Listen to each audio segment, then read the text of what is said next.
based on the previous lesson videos, we learn steps to develop a schedule. In today's lesson, we focus on the first 3 steps, and we already discussed breaking down the scope of work into manageable portion or activities using work breakdown structure in the previous lesson videos. In this one, we focus on step number 2, estimate each activity's duration, and that have a practice problem 2 associated with this problem. And when you estimate the activity duration, the question comes is, what factors will determine the activity durations?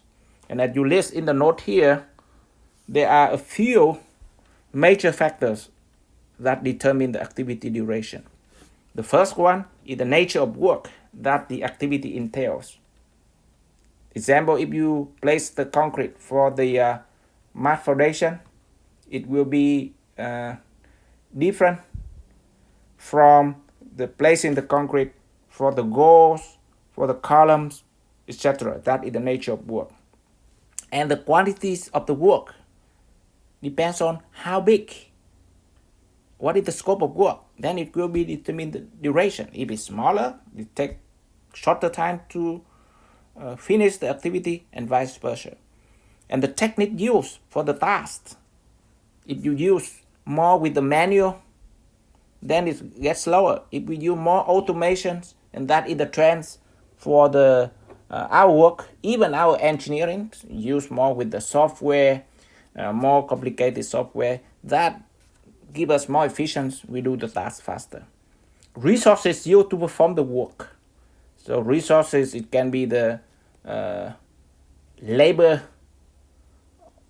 hours, labor skill or not skill, all of that. Or equipments, good equipment, or the equipment that have a lot of breakdowns, so that the resources used. And the working hours for the resources, if you work 8 hours or more, it will determine the duration. So those are the key factors that determine the activity duration. So let's apply one example problems, that is problem 2, to estimate the duration. And you will use this as an example to apply in project 2 when you estimate the duration of the task for the project 2.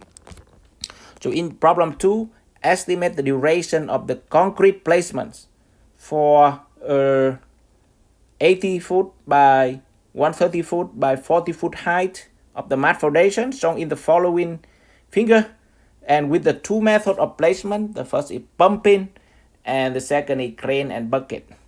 And if you did project 1, you see all of this. You choose in your bid, you choose the unit cost by the pumping, crane or bucket, or other method, and that the unit costs are not the same. And it's same at here, the duration also not the same.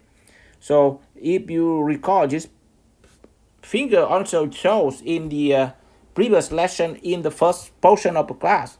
More specifically, it should be in lesson 5. You will see that figure already, and we also calculate that. But let me use that same problem to solve in here to estimate duration.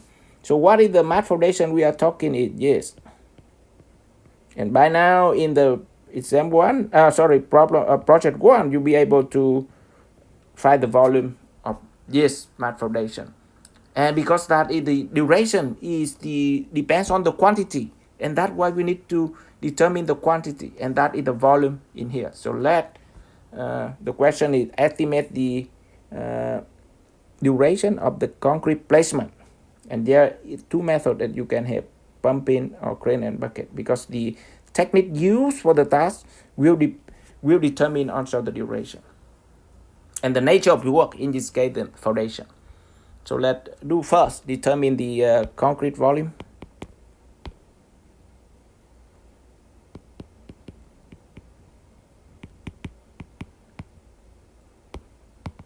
Concrete volume, and this same as you did in project 1.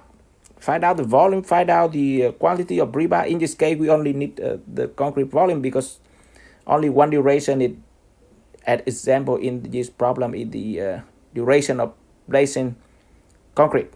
So concrete volume, as you can see here, it equal to what is the equation should be.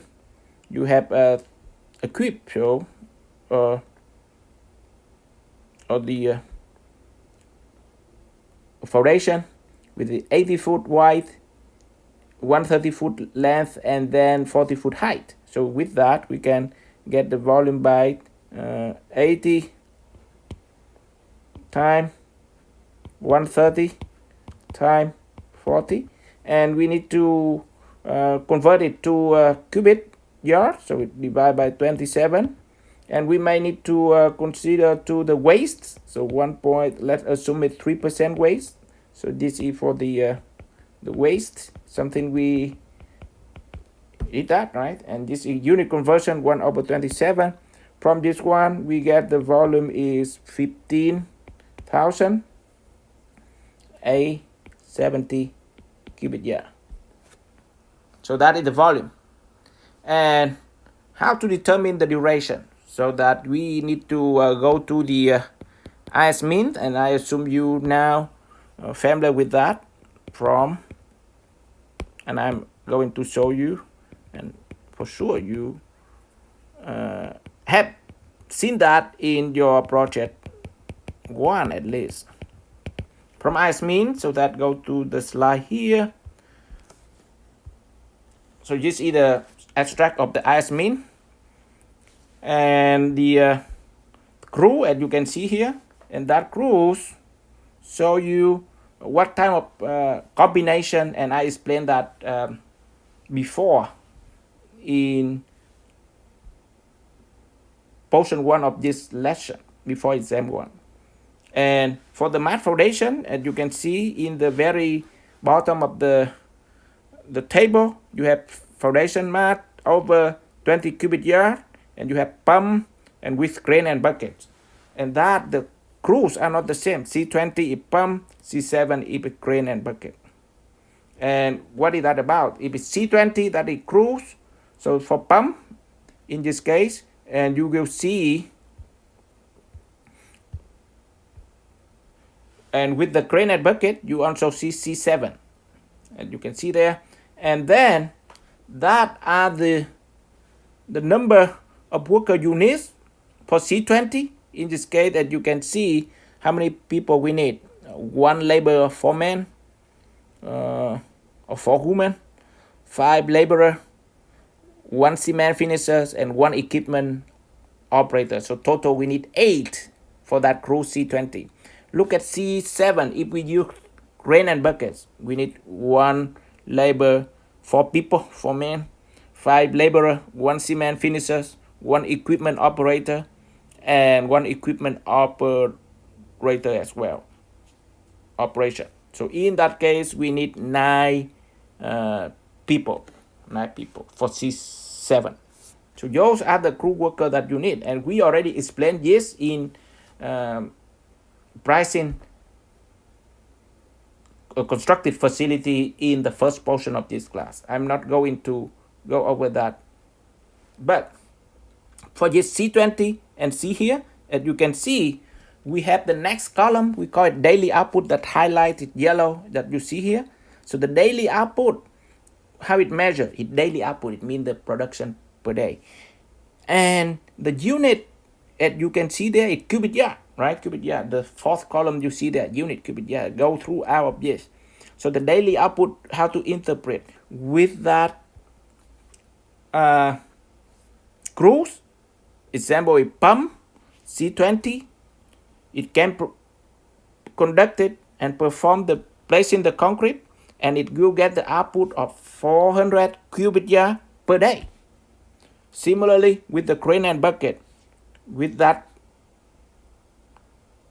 crew C7, 9 workers as I showed you earlier, then the output it will be 300 cubic yard per day. So that's what we explain on that. So it's 400 if it's pump, and crane and bucket is 300 cubic yards. So where that come from? So you will use the same information to find out the duration for each of the activities that you are going to do in project 2. So let's go back to here.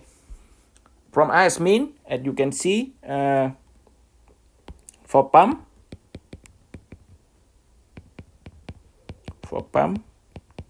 if that method you use, then the daily output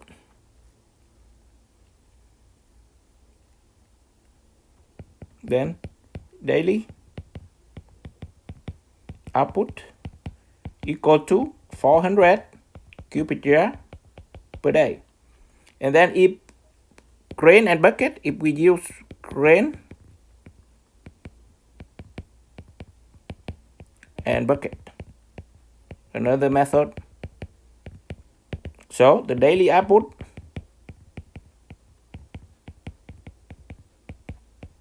equal to 300 cubic yard per day. Then when you have that, you can be able to find out the duration. From that, we can be able to find out the duration of concrete placement.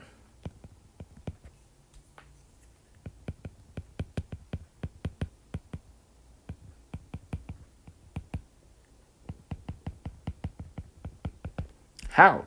So just get for scenario A, which is pumping and crane and bucket. So scenario A, pumping, you just get the volume divided by the daily output. So you will get 15,870 cubic yard divided daily output 400 cubic yard per day. So cancel out cubic yard, they go up, so that what you get. It will be about 400 days.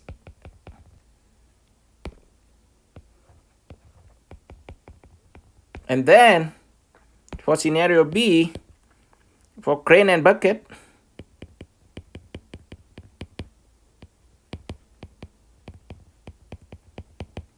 do exactly the same. You get 15,000 the volume cubic yard, and we divide by the daily output 300 cubic yard per day. So it will get 53 days. So as you can see, different techniques used in the project 1 and the first portion of this class. You see the costs are not the same, and now you see the duration also not the same. And that this problem is you use as an example. So when you determine the duration for all of activities that you are going to do in project 2. And use as mean, as you can see here, for the daily output, and find out the volume that from project 1, then divide, you can be able to find out the duration for all other activities.